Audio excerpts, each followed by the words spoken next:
Tá apitando tudo aqui. Cara, que vento absurdo. Vamos falar então sobre desconstrução. Aqui a nossa série A Reforma. Espero que, assim como estamos iniciando bem, tudo acabe bem. Mesmo com essa chuva, com esses relâmpagos e com esse vento absurdo que está aqui. Está um vento absurdo, absurdo. Mano, que loucura. Vamos lá. Neemias, capítulo...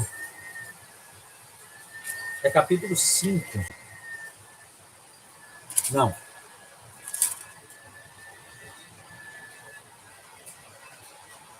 Rapaz, eu perdi. É 3. Neemias capítulo 3, perdão, tá? Neemias capítulo 3.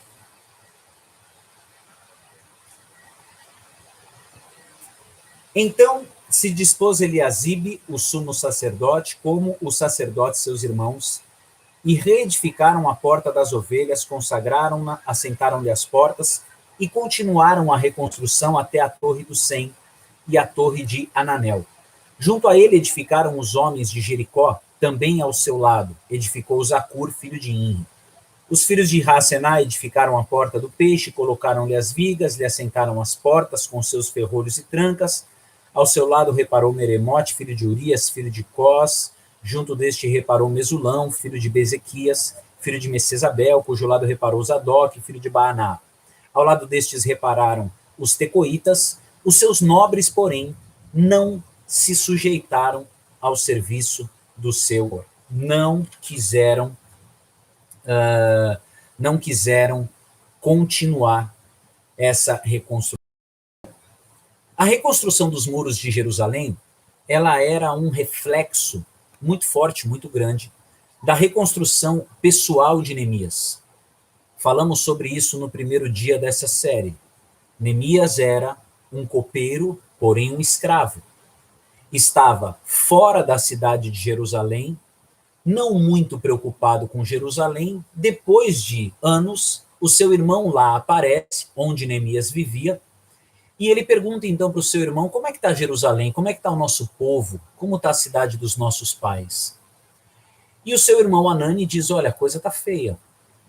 Então Neemias ele foi chorar, orar, jejuar.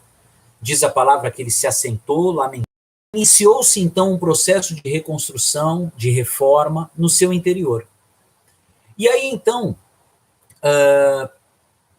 ele pega essa reforma interior e ele vai a caminho de Jerusalém, já liberado pelo rei, com as cartas do rei na mão, consegue o apoio de outros povos para que pudessem entregar madeira, para que pudessem entregar o material necessário. E ele então, depois de 3 dias já em Jerusalém, dá uma olhada nos muros, vê a real. Não conta para algumas pessoas qual era a intenção que havia no seu coração, o que Deus havia colocado no seu coração, mas depois convoca o povo e fala, vamos reedificar. E começa a dizer o que Deus havia feito na vida dele, como a mão de Deus havia sido poderosa na vida dele. E iniciada a reconstrução, iniciada a reforma dos muros de Jerusalém, cada um precisava reconstruir diante da sua casa. Essa era a regra do jogo, vamos dizer assim. Para que esse muro seja terminado, para que esse muro seja edificado, para que essa cidade volte a ter proteção, para que a gente fique bem, cada um construa diante da sua casa. Vários, óbvio, aceitaram essa forma de trabalho coletivo, voluntário. Só que um povo disse, nós não vamos. Que povo era esse? Os nobres dos tecoitas. Eles disseram, nós não vamos ajudar nessa edificação, nós não vamos colaborar com essa reforma. Até então, sem problema, porque outros que não tinham essa responsabilidade que os nobres dos tecoitas deveriam ter, foram lá e fizeram a reconstrução no lugar daqueles que não quiseram. Até aí sem problema. Porém, essa reforma ou essa reconstrução de Jerusalém, ela não era nada muito diferente do que uma reforma na tua residência, no teu trabalho. Não sei se você já passou por um período de reforma dentro da tua casa, do teu apartamento, se você já acompanhou uma reforma. Se você pegar um imóvel muito antigo, muito velho, a reforma vai dar um trabalho gigantesco, gigantesco. E haverá, sem dúvida nenhuma, mais desgaste de energia para desfazer do que para fazer. Você que já participou de reforma, já conduziu reforma, sabe do que eu estou falando. Às vezes você tem que quebrar algo muito, muito duro. Você tem que gastar dias, semanas, só desfazendo o que foi feito para que você possa depois refazer, recomeçar, reformar, reconstruir. E nos muros de Jerusalém não era diferente. Quando nós pensamos assim, as muralhas estavam quebradas, as portas estavam queimadas, pode ser que na tua mente você visualize um muro quebrado, mas não pense que aquele muro era feito de pedras. Então, quando se fala de muros derribados, muros quebrados, significa dizer que havia pedra para tudo que é lado. Havia entulho para tudo que é lado. E quem já fez reforma sabe do que eu estou falando. Não adianta você quebrar e já tentar reformar. Você precisa quebrar e você precisa outra. Aquilo vai te impedir acesso. Você vai ter, se colocou em saco, vai ter que tirar o saco daqui, pôr para lá, depois volta. Vai ficar atrapalhando. Só atrapalha. Então, o que é necessário? Desconstruir. Desconstruir dá trabalho. Desconstruir é custoso. Desconstruir gasta energia. E quando você lê o livro de Neemias, na parte em que a reforma em si já está sendo feita, você vai perceber que em um determinado momento, é chuva aqui sim, em um determinado momento, a obra para. A reconstrução dos muros de Jerusalém para. E por que para? Porque a reforma, os carregadores cansaram, levaram essa notícia até Neemias. Neemias, a obra está parada. E ele fala, por que parada? Os carregadores cansaram. E aí o que ele faz? Ele ordena que os guardas fiquem onde os muros ainda não tinham sido levantados e coloca pessoas trabalhando. Lembra disso? Uma mão na espada e a outra mão na pá.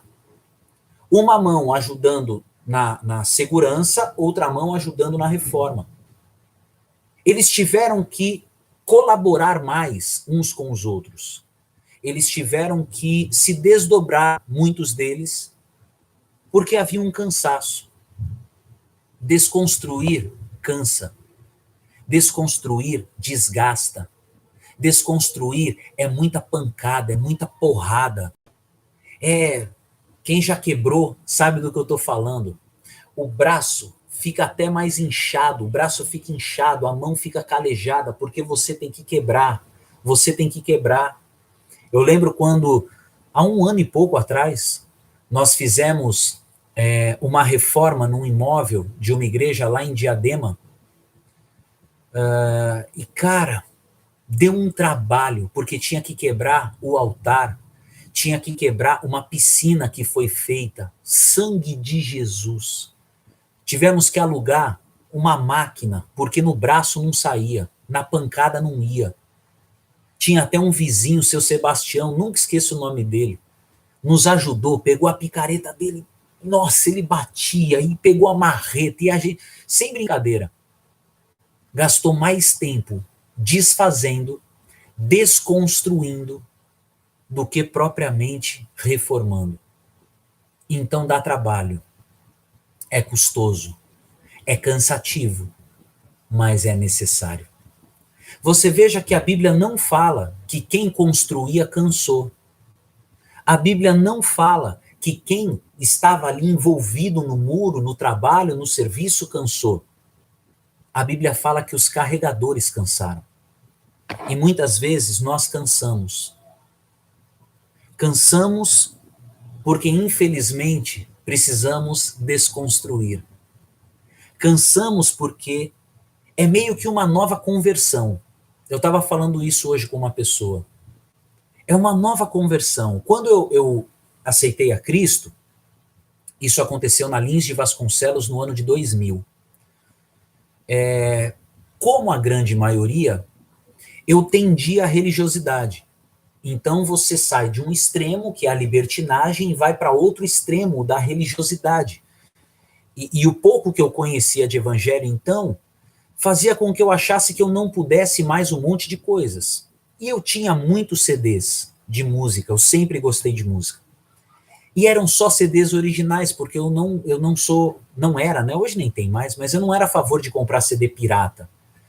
Eu acho que tinha que ser original. Mesmo que eu não fosse crente à época, eu só comprava CD original. Eu não tinha CD pirata.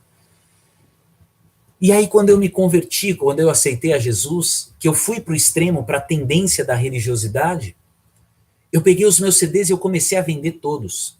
Vendi, 2 por R$ 5, nunca esqueço. Cheguei no escritório de advocacia, onde eu era estagiário, e vendi. Tô vendendo meus CDs 2 por 5, levei em caixas assim, ó. Meu Deus do céu, queimei tudo. Pelo dinheiro? Não. Porque eu achava que agora eu não devesse mais ouvir aquilo, porque aquilo iria me fazer mal, iria me desviar, iria me tirar da presença de Deus. Então, eu construí na minha cabeça um caminho religioso para tentar agradar a Deus. Só que ao longo do tempo, eu fui desconstruindo. E vi que, puxa, tinha muita coisa que eu ouvia que não me afastava de Deus. E eu não precisava ter feito aquilo que eu fiz. Você entende? Quando nós aceitamos a Cristo, ou quando nós iniciamos, nós vamos com todo o gás, com toda a garra. E muitas vezes tendemos a construir o que não deve ser construído. E aí você vai ter que gastar a tua energia em quê? Na desconstrução. E essa desconstrução cansa. Cansa. Mas a obra não parou. E eu profetizo que a obra não vai parar. A obra na minha vida e na tua vida não vai parar. Sabe por quê? Porque sobre cansaço Jesus disse: vinde a mim, os que estão cansados e sobrecarregados, e eu vos aliviarei. Quando nós cansamos, naturalmente nós queremos parar como os carregadores pararam. Mas sobrenaturalmente também existe um caminho. O caminho natural é: cansei. E o caminho sobrenatural? Cristo. Porque esse ir a Cristo faz com que ele... Eu estou falando essa palavra por algo que eu particularmente já passei. É necessária essa reforma. É necessária essa reconstrução de vida espiritual, de vida ministerial, de família, de relacionamentos entre pessoas. É necessária uma reconstrução. É necessária essa desconstrução. Vai cansar? Vai. Vai ter gente trazendo umas notícias? Vai. Vai tomar porrada? Vai. Vai ficar inchado? Vai. Vai ferir a mão? Vai. Só que quando nós, ao invés do caminho natural, tomamos o caminho do sobrenatural, nós encontramos. Porque o fim é nós vivermos a eternidade com Ele. Mas nós o encontramos para quê? Para que Ele nos alivie. Para que esse cansaço passe. E veja, a obra foi feita. A reconstrução aconteceu, a reforma foi finalizada em tempo recorde, em 52 dias, porque aqueles que cansaram, o Senhor os renovou. E eu profetizo, por mais que seja custoso, por mais que seja cansativo, mais necessário, o Senhor vai nos dar graça, e Ele vai tirar todo o cansaço e vai renovar as nossas forças em nome de Jesus. E aí, quando nós encontramos a Cristo e Ele tira de sobre nós esse peso, esse cansaço e renova nossas forças, o que Ele faz? Ele coloca sobre nós um jugo que é suave, um jugo que é leve. Ele coloca sobre nós um chamado, uma eleição, um propósito. E aí você percebe que não era só uma questão física, não era só uma questão de serviço, para que você pudesse viver o propósito de Deus. Amém? Vamos orar? Vamos orar contra esse cansaço. Vamos orar contra esse desgaste. Vamos orar a favor dessa desconstrução religiosa, dessa desconstrução que muitas vezes nós fazemos aqui dentro. Nós construímos aqui. Ninguém falou para mim, pega os teus CDs e vende. Ninguém apontou o dedo na minha cara e falou, olha, agora você é de Jesus, então você não pode mais ouvir essas músicas. Não construí aquilo. Agora, se eu construí aquilo no início da minha conversão, quantas coisas eu não construí ao longo do tempo? Quantas informações eu recebi, quantas coisas eu vi, e por ver, por receber, por ouvir, eu fui construindo aquilo que precisa ser desconstruído. Sabe a Torre de Babel? Então, muitas vezes construímos uma Torre de Babel no nosso interior. Colocamos o que somos e o que fazemos no centro de tudo. E esquecemos de colocar o Senhor no centro de todas as